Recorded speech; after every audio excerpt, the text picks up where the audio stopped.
If you are thinking of creating your own horse facility, which includes a hay field to provide feed for your horses, I want to share with you my experience. Your experience might be different.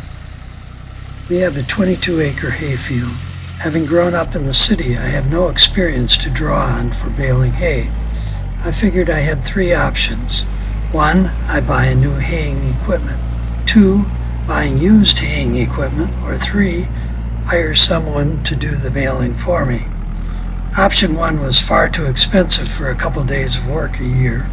Option 2 probably meant a lot of wrenching to get it done, a prospect that I was not interested in.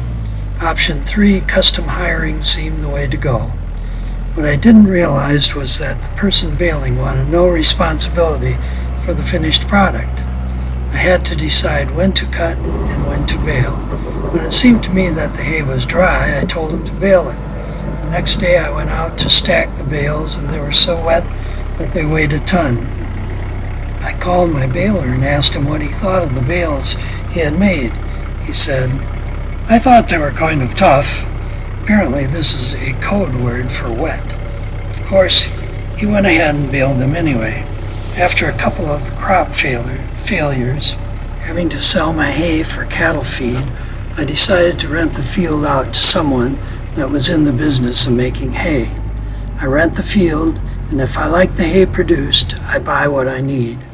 The end result is that I get the hay that I need for the horses, and I have a little income left to pay the taxes.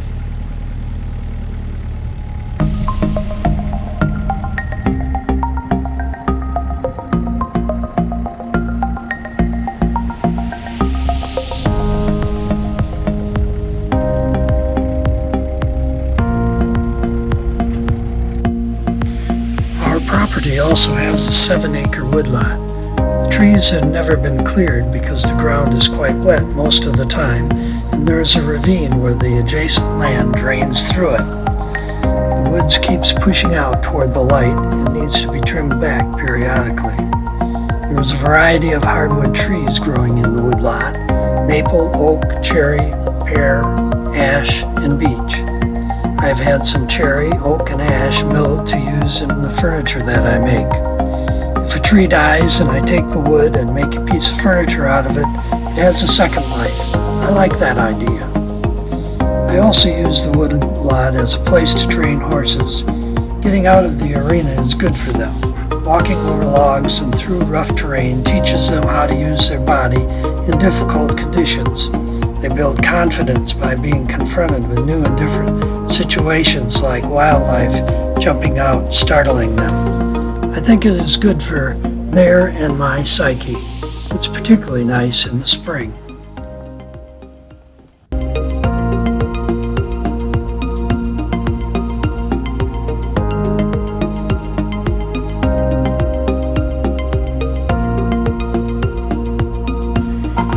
If you enjoyed this series of videos, give it a thumbs up. Crush the subscribe button and ring the bell. It's all free. Thank you so much for watching.